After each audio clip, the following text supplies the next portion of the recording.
Welcome back into the Rowdy Studio. I'm Stephen Levine, Tom Vandervoort on the end. We're flanking Bob Pockrass, and Bob has been rubbing elbows with the stars. He recently hung out on the set of a nationwide commercial shoot with Dale Earnhardt Jr. and Danica Patrick, and he said they're pretty hands-on about managing their public image. Yeah, they are. I mean, I wouldn't say they're hands-on. Their people are hands-on, and then they know what Junior and Danica like. And so, like Dale Jr., he doesn't like to do hokey stuff.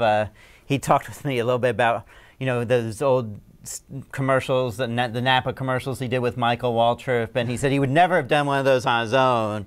But since Michael is in it and it's kind of Michael's shtick, you know, he could do it. But he'd prefer just rather, you know, talk into the camera like he's talking to you, you know, if you were sitting on his porch. Me too, Junior. Yeah, well done. What about Danica? You and me both. What about Danica? We know the racy commercials she's done in the past. She says she's never done anything that she wasn't comfortable with. And I thought the part that I thought was interesting is they were taking a lot of there's a lot of still photographs being taken, you know, for print advertising, and then she was looking at the photos and telling them which one she likes because, you know, as a race car driver, she gets lots of pictures taken of her that, you know, she has no control over whether they're used or not. So I think when she's in an advertisement where she, you know, she has a little bit of say, she wants herself pictured kind of in the best light. She doesn't want to see a photo and be like, oh, I wish that lighting stinks. I really wish they didn't use that. Right. Well, these two are, from a non-competitive perspective, obviously these two people are the highest profile NASCAR drivers, or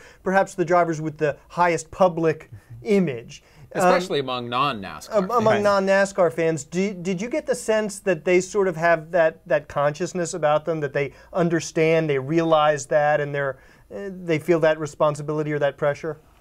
I don't think that they feel the pressure. I just think that they kind of know what they want. They've obviously been through it many times, right? So, you know, they know kind of what they want and what to expect. And the thing about what Dale Earnhardt Jr. said is important is that, you know, when he did the nationwide commercial, you know, he's done the ones before, right? They use the same directors and the same staff, and so it's kind of fun. You know, same crew. So it's like reuniting. Every time and he sees like it's fun for him. In a sense, like he sees people that he's worked with before, but he hasn't seen in a while. Right. So, you know, there's a little bit, I guess, of a social aspect to it that they like. And then the other thing that Dale Earnhardt Jr. said is that, you know, Nationwide has, you know, NASCAR honors a company every year for their advertising, for a marketing campaign that they think is really effective. And I think for some reason they thought the You and Me Both Junior or the Me Too Junior. Yes, one of those was very effective, and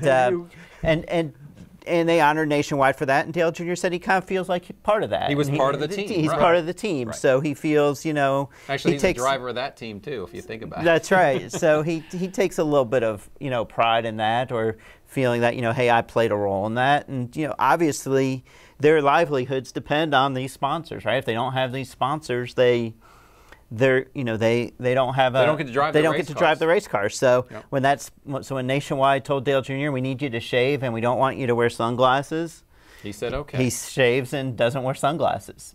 Interesting. All right. Well, that's Bob Pockrass from Sporting News. Stephen Levine, Tom Vandervoort, thanks a lot for watching.